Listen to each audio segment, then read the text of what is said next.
தேவனுக்கு எப்படி நாம் சாட்சியாக இருப்பது, எப்படி தேவனுக்கு நாம் சாட்சியாக இருப்பது என்று சொல்லி ஒரு 7 விதமான காரியங்களை இந்த மாலை வேளையில் கூட நாம் தியானிக்கலாம். முதலாவது, வார்த்தைகளிலே நாம் சாட்சி உள்ளவர்களாக இருக்க வேண்டும். அவரிடத்தில் ஒரு சாட்சி என்பது நீங்கள் பேசுகிற வார்த்தைகளில், நீங்கள் சொல்லுகிற வார்த்தைகளில், நீங்கள் செய்கிற காரியங்களில் கூட அந்த சாட்சி வெளிப்பட வேண்டும். ஒரு வசனத்தை வாசிக்கலாம்.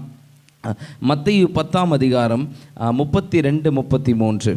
இந்த இடத்துல கூட பார்க்கிற பொழுது, முதலாவது நீங்கள் ஒரு வார்த்தையினால் தேவனுக்கு சாட்சியாக இருப்பது எப்படி என்று சொல்லி பார்ப்பீங்க என்று சொன்னால், இந்த 32வது வசனம் சொல்லுகிறது, மனுஷர் முன்பாக என்னை அறிக்கை பண்ணுகிறவன். ஹல்லேலூயா.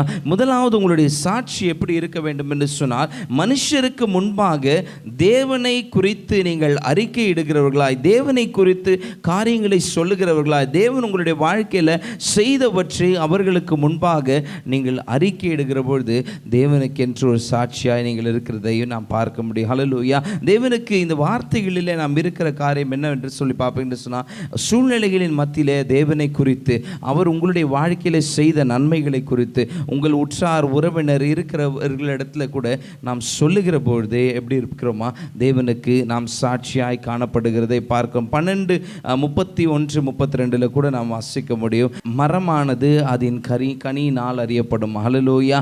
நம்முடைய கனி எப்படிப்பட்டு இருக்கிறது என்று சொல்லி நாம் பார்க்கிற பொழுது நாம் அதிலே அறியப்படுகிறதை நாம் பார்க்க முடியும். இரண்டாவது பார்ப்பீங்க சொன்னால், நம்முடைய நடக்கைகளில் நாம் சரியாய் காணப்பட வேண்டும். 1 தெசலோனிக்கர் 2:10 சொல்லுகிறது, விசுவாசிகளாகிய உங்களுக்குள்ளே நாங்கள் எவ்வளவு பரிசுத்தமும் நீதியும் பிழையின்மையுமாய் நடந்தோம் என்பதற்கு நீங்களும் சாட்சி, தேவனும் சாட்சி. ஹல்லேலூயா. நம்முடைய நடக்கைகளில் அந்த சாட்சி வெளிப்படுகிற பொழுது கர்த்தருக்கு நாம் சாட்சி உள்ளவர்களாய் காணப்படுகிறதை பார்க்கிறோம். மூன்றாவது பார்ப்பீங்க என்று சொன்னால், நம்முடைய செய்கைகளில் நாம் எப்படி இருக்க வேண்டுமா, தேவனுக்கு பிரியமுள்ளவர்களாய், நம்முடைய செய்கைகளில் தேவனுக்கு சாட்சியாக இருக்கிறதை பார்க்கிறோம். தேவனை நாம் பிரதிபலிக்கிறதை நாம் பார்க்க முடியும். ஒரு வசனம் மத்தேயு 5ஆம் அதிகாரத்தில் 14வது வசனம், நீங்கள் உலகத்திற்கு வெளிச்சமாக இருக்கிறீர்கள். மலையின் மேல் இருக்கிற பட்டணம் என்ன பண்ணாதா, மறைந்திருக்க மாட்டாது. ஹல்லேலூயா.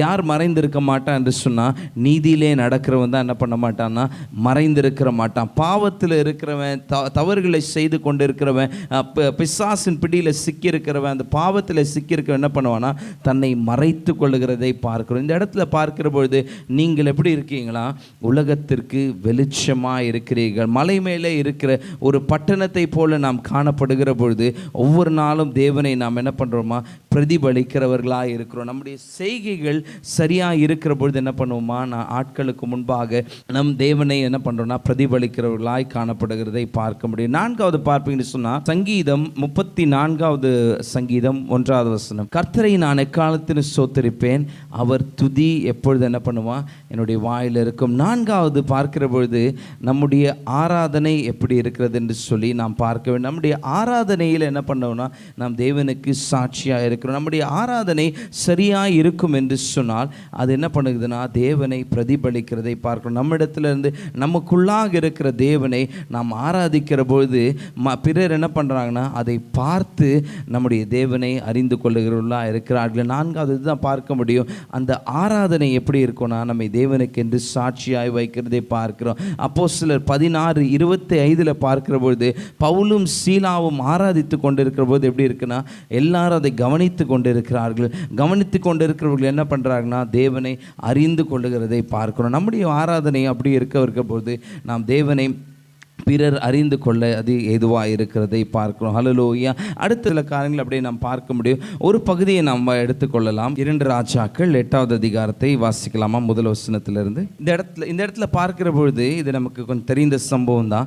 எலிசா என்ன பண்ணுறார் என்று சொல்லி பார்ப்பீங்கன்னு சொன்னால், ஒரு பிள்ளையை உயிர்ப்பிக்கிறதை பார்க்கிறோம். அந்த பிள்ளையினுடைய தாயின் இடத்துல அவர் சொல்லுகிறார், இந்த சூழ்நிலைகள்லாம் எப்படி இருக்க பொழுதுன்னா, ஒரு பஞ்சத்தை போல இருக்கிற பொழுது, அதனால் நீ என்ன பண்ண, ஒரு 7 வருஷம் வேற ஊருக்கு ஊருக்கு கடந்து சென்று விடு என்று சொல்லி அனுப்புகிறதை பார்க்கிறோம். இந்த இடத்துல இவளுடைய சாட்சி எப்படி இருக்கிறது என்று சொன்னால், இவள் ஒரு நன்மையை தேவனிடத்திலிருந்து பெற்றிருக்கிறார். தீர்க்கதரிசியின் மூலமாக தேவனிடத்திலிருந்து ஒரு நன்மையை அவள் பெற்றுக்கொண்டதை நாம் பார்க்க முடியும். இந்த இடத்துல தன்னுடைய பிள்ளையை உயிர்ப்பித்த எலிசா இந்த இடத்துல பார்க்கிற போது 7 வருடத்துக்கு அப்புறம் என்ன பண்ணுறாங்கன்னா, அவங்க திரும்ப அந்த தேசத்துக்கு வருகிறதை பார்க்கிறோம். திரும்ப வந்து என்ன பண்ணுறாங்கன்னா, தன் வீட்டுக்காகவும் தன் வயலுக்காகவும் ராஜாவினிடத்தில் என்ன பண்ணுறாங்க, முறையிடும்படி போகிறதை பார்க்கிறோம். காரியங்களை கேட்கும்படி போகிறதை பார்க்கிறோம். அந்த ராஜா இவளை அறிந்திருப்பானா என்று சொன்னால் நமக்கு தெரியாது. ஆனால் இவள் கடந்து செல்லுகிற பொழுது இந்த இடத்துல பார்க்கிற பொழுது இவளுடைய சாட்சி எப்படி வெளிப்படுகிறது என்று சொல்லி பார்க்கிற போது அந்த வசனம் சொல்லுகிறது. அடுத்த 5வது வசனம் பாருங்க. ராஜாவினிடத்துல கூட அந்த எலிசாவினுடைய வேலைக்காரன் கேயாசி என்ன சொல்லி கொண்டு இருக்கிறான்னா, இந்த அற்புதத்தை சொல்லி கொண்டு இருக்கிறார். இந்த அற்புதத்தை சொல்லி கொண்டு இருக்கிற பொழுது சரியான நேரத்தில் என்ன பண்ணுறாருன்னா, இந்த ஸ்திரீ அங்கே பிரவேசிக்கிறதை பார்க்கிறோம். இந்த ஸ்திரீ அங்கே பிரவேசிக்கிற போது அந்த சாட்சி என்ன பண்ணுகிறதுனா, அந்த ராஜ அரண்மனையில் ஒரு பெரிய மாற்றத்தை கொண்டு வருகிறது. இவர் ஒரு நன்மையை பெற்று கொண்டு இருக்கிறார். ஆனால் இவளுடைய காரியத்தை இன்னொருவன் ராஜாவுக்கு அறிவித்து கொண்டு இருக்கிறான். அறிவித்து கொண்டிருக்கிற பொழுது என்ன நடக்கிறது, இந்த ஸ்திரீ உள்ளே வருகிறதை பார்க்கிறோம். இந்த ஸ்திரீ உள்ளே வருகிற பொழுது எல்லா காரியங்களும் அப்படியே மாற பண்ணுகிறதை பார்க்க முடியும். 6வது வசனம் பாருங்க. ராஜா இடத்துல முறையிடும்படியாக கடந்து வருகிறாள். ஆனால் வந்து அவளுக்கு செய்யப்பட்ட நன்மையை அவள் சொல்லுகிற பொழுது இந்த வசனம் சொல்லுகிறது, அவள் தேசத்தை விட்டு போன நாள் முதல் என்ன பண்றான்னா, இதுவரைக்கும் அவளுக்கு உண்டாக இருக்க அந்த 6வது வசனத்தில் பார்ப்பீங்கன்னு சொன்னால் எல்லா நன்மைகள், அந்த வயலின் வருமானம் அனைத்தையும் அவளுக்கு கிடைக்கும்படி என்ன பண்றான்னா ராஜா செய்கிறதை பார்க்கிறோம். ஹல்லேலூயா. நம்முடைய வாழ்க்கையில் கூட எத்தனையோ நன்மைகளை பெற்றிருக்கிறோம், எத்தனையோ காரியங்களை நாம் பெற்றிருக்கிறோம். அதற்கு நாம் சாட்சியாக இருக்கிற பொழுது என்ன பண்ண முடியும்னா, அந்த ஆசீர்வாதங்கள் நமக்கு அதிகமாய் கடந்து வருகிறதை பார்க்கிறோம். ஒரு சாட்சியுள்ள வாழ்க்கை என்பது நாம் தேவனிடத்திலிருந்து பெற்றவைகள், தேவன் நமக்காக செய்தவைகள். தேவன் நம்முடைய வாழ்க்கையில் ஒரு காரியத்தை செய்திருப்பார் என்று சொன்னால் அது இன்னொருவருடைய வாழ்க்கையிலையும் ஒரு வேறு விதமான காரியத்துக்கு அது உபயோகப்படுகிறதா இருக்கிறது. உங்களுடைய சாட்சி நீங்கள் சொல்லுகிற பொழுது அந்த சாட்சி உங்களுடைய வாழ்க்கையை என்ன பண்ணுன்னா மாற பண்ணுகிறதை பார்க்க முடியும். சூழ்நிலைகளை மத்தியில் கூட நாம் பார்க்கிற பொழுது யாக்கோபு கடந்து செல்கிறான், ஓடி போகிறான், அந்த தேசத்தை விட்டு வேறு தேசத்துக்கு போகிறான். ஆனால் என்ன பண்ணுகிறாரா, திரும்ப வருகிற பொழுது அவர் எப்படி இருந்தாரா, போன காரியம் ஒரு தனியாக போகிறார். அந்த 32 ஆதியாகமம் 32 10வது வசனம் சொல்லுகிறது, அவர் போகிற பொழுது வெறுமையாக கடந்து சென்றேன் என்று அவர் சொல்லுகிறதை பார்க்கிறோம். 32 10வது வசனம் பாருங்க. தேவனோடு கூட இவர் இடைப்படுகிற பொழுது சொல்லுகிறாரு யாக்கோபு, அடியனுக்கு தேவரீர் காண்பித்த எல்லா தயவுக்கும் எல்லா சத்தியத்துக்கும் நான் எப்படியா எவ்வளவு வேணும் பாத்திரனே அல்ல, நான் கோலும் கையுமாக இந்த யோர்தானை கடந்து போனேன். நீங்கள் போகிற பாதையில் யோர்தானை கடந்து செல்கிறேன், ஆனால் இப்போ எப்படி இருக்கேன்னா 2 பரிவாரங்களோடு என்ன பண்ணுறேன்னா இருக்கிறேன் என்று சொல்லி அவன் சாட்சி சொல்லுகிறதை பார்க்கிறேன். என்னுடைய சூழ்நிலைகள் முன்பாக இப்படி இருந்தது, இந்த சூழ்நிலைகள் இப்படி இருந்ததா, அதை கடந்து சென்றேன் தான். ஆனால் இப்பொழுது என்ன பண்ணியிருக்காரு, கர்த்தர் நம்முடைய வாழ்க்கையில் ஒரு நன்மையை வைத்திருக்கிறார். யாக்கோபுடைய வாழ்க்கையில் கர்த்தர் ஒரு நன்மையை வைத்திருந்ததை நாம் பார்க்க முடியும். அந்த இடத்துல 2 பரிவாரங்களோடு அவர் திரும்பி வருகிறதை பார்க்கிறோம். அந்த திரும்பி வந்தவர் என்ன சொல்றாருன்னா, அவரிடத்துல தேவனிடத்துக்கு நன்றி சொல்லுகிறதை பார்க்கிறோம், ஒரு சாட்சி சொல்லுகிறதை பார்க்கிறோம். அவர் என்ன பண்றாருன்னா அடுத்து ஒரு காரியத்தை வைக்கிறார். அடுத்த வசனம் பாருங்க. என் சகோதரனாகிய ஏசாவின் கைக்கு என்னை தப்புவியும், அவன் வந்து என்னையும் பிள்ளைகளையும் தாய்மார்களையும் முறிய அடிப்பான் என்று அவனுக்கு நான் பயந்திருக்கிறேன். ஹல்லேலூயா. இந்த இடத்துல ஒரு சாட்சி உள்ள வாழ்க்கை தான், ஒரு சாட்சி நன்மையை பெற்றாச்சு, எல்லாத்தையும் சொல்கிறார். ஆண்டவரே, நான் வெறுமையாக தான் போனேன், ஒரு எதிர்காலம் இல்லாமல் தான் கடந்து போனேன், சூழ்நிலை எப்படி இருக்கும் என்று தெரியாமல் இந்த யோர்தானை வெறும் கோலும் கையா நான் கடந்து போனேன். ஆனால் இப்போ எப்படி இருக்கேன், 2 பரிவாரங்களோடு இருக்கேன், ஆனால் எனக்கு சூழ்நிலை எப்படி இருக்கும் என்று தெரியவில்லை என்று சொல்லி ஒரு பயந்திருக்கிறேன். இந்த வசனம் அப்படிதான் சொல்லுகிறது. 11வது வசனத்தில் பயந்திருக்கிறேன் என்று சொல்லி அவர் சொல்லுகிறதை பார்க்கிறோம். ஹல்லேலூயா.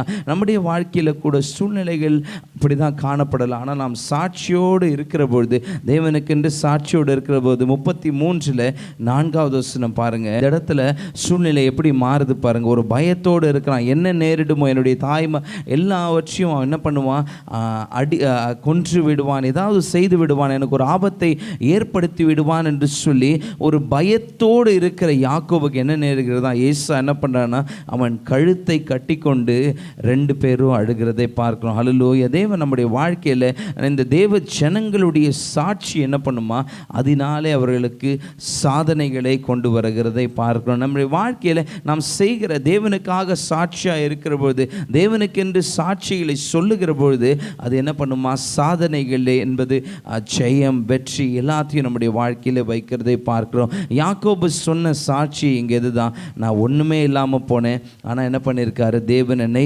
இவ்வளவாய் நடத்தி வந்திருக்கிறார். இவ்வளவாய் நடத்தி வந்திருக்கிற பொழுது அவனுக்கு இருந்த ஒரே ஒரு பயம் என்ன, அவனுடைய சகோதரன் ஆகிய ஏசாவை குறித்து மட்டுமே அவன் பயந்திருந்தான். ஆனால் எப்படி இருந்ததுன்னா, காரியங்கள் அப்படியே மாற பண்ணினதை பார்க்க முடியும். இன்னொரு பகுதியை நாம் பார்க்கலாம். இன்னொரு சாட்சி, இன்னொரு மனிதன் அவன் சொல்லுகிற சாட்சி நிமித்தம் அவன் தேவன் அவனுடைய வாழ்க்கையில் செய்தவற்றை அவன் விவரித்து சொல்லுகிறதை பார்க்க முடியும். 1 சாமுவேல் 17:34 36 இந்த பகுதி நமக்கு எல்லாம் நல்லா தெரிந்த ஒரு பகுதி தான். இந்த இடத்துல ஒரு மனிதன் என்ன பண்ணுறான்னா, தாவீது ராஜாவுக்கு முன்பாக என்ன சொல்றானா, ஒரு சாட்சி சொல்லுகிறதை பார்க்க. அவனுடைய சாட்சி எப்படிப்பட்டதா இருக்கிறதுனா, இந்த சூழ்நிலைகள் இப்படி இருக்கிறது, நமக்கு எதிராக போர் தொடுத்து வந்திருக்கிறார்கள், சூழ்நிலைகள் இப்படி இருக்கிறது, ஆனால் எனக்கு என்னுடைய வாழ்க்கையில் தேவன் செய்தவற்றை நான் சொல்லுகிறேன் என்று சொல்லி தாவீதின் சாட்சி என்ன என்று சொல்லி பார்ப்பீங்க என்று சொன்னால், இந்த 36வது வசனத்தில் அந்த சிங்கத்தையும் அந்த கரடியையும் உம்முடைய அடியானாகிய நான் கொன்றேன். ஹல்லேலூயா.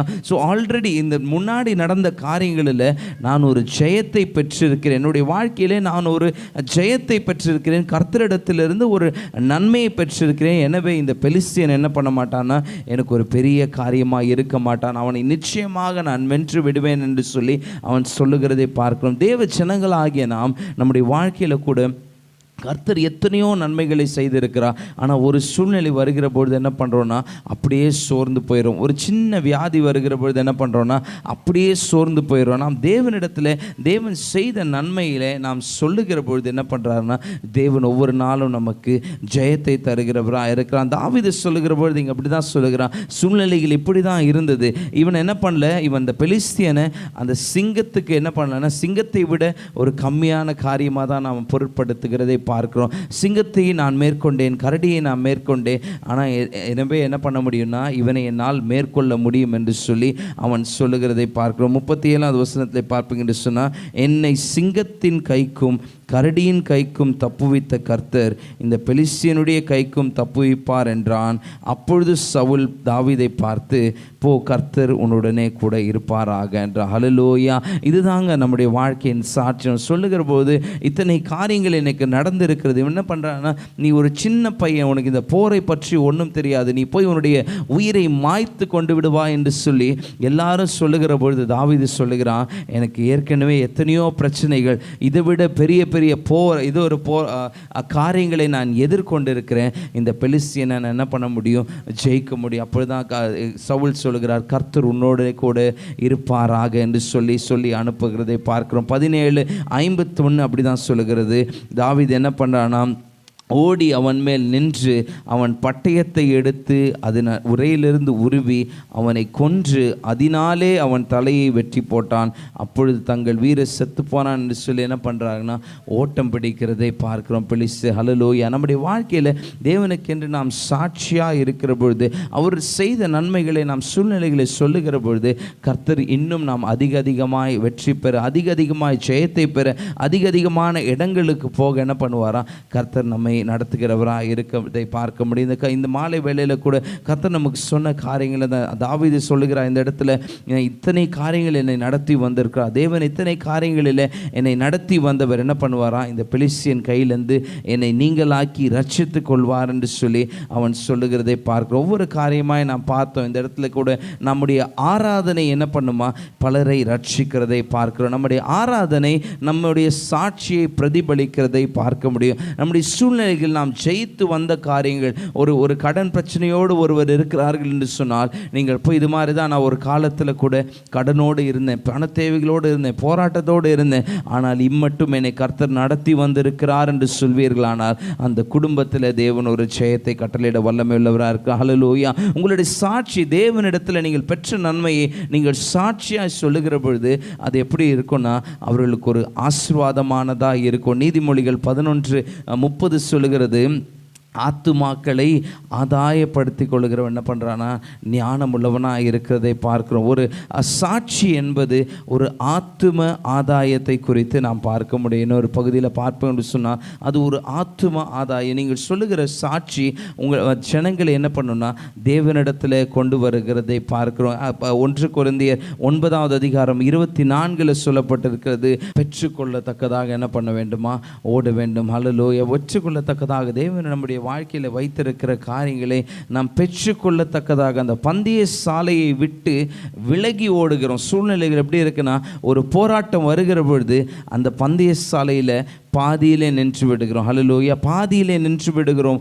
இது நம்மளால் ஜெயித்து விட முடியுமா? இந்த சூழ்நிலையில் நம்மளால் எட்டி விட முடியுமா? இந்த பந்தய பொருளை பெற்றுவிட முடியுமா என்று சொல்லி நாம் சில நேரங்கள் என்ன பண்ணுறோம்னா ஒரு பயத்தோடு நாம் நின்று விடுகிறதை பார்க்கிறோம். ஆனால் தேவனுடைய நம்முடைய வாழ்க்கையில் ஒரு சாட்சியோடு இருக்கிற பொழுது என்ன பண்ணுறோம்னா தேவனை பிரதிபலிக்கிற பொழுது காரியங்கள் நமக்கு ஒரு வெற்றியாக இருக்கிறதை நாம் பார்க்க முடியும். ஹல்லேலூயா. 1 பேதுரு 3:15 கர்த்தராகிய தேவனை உங்கள் இருதயங்கள் பரிசுத்தம் பண்ணுங்கள், உங்களுக்குரிய நம்பிக்கையை குறித்து உங்களிடத்தில் விசாரித்து கேட்கிற யாவருக்கும் என்ன பண்ணுமா?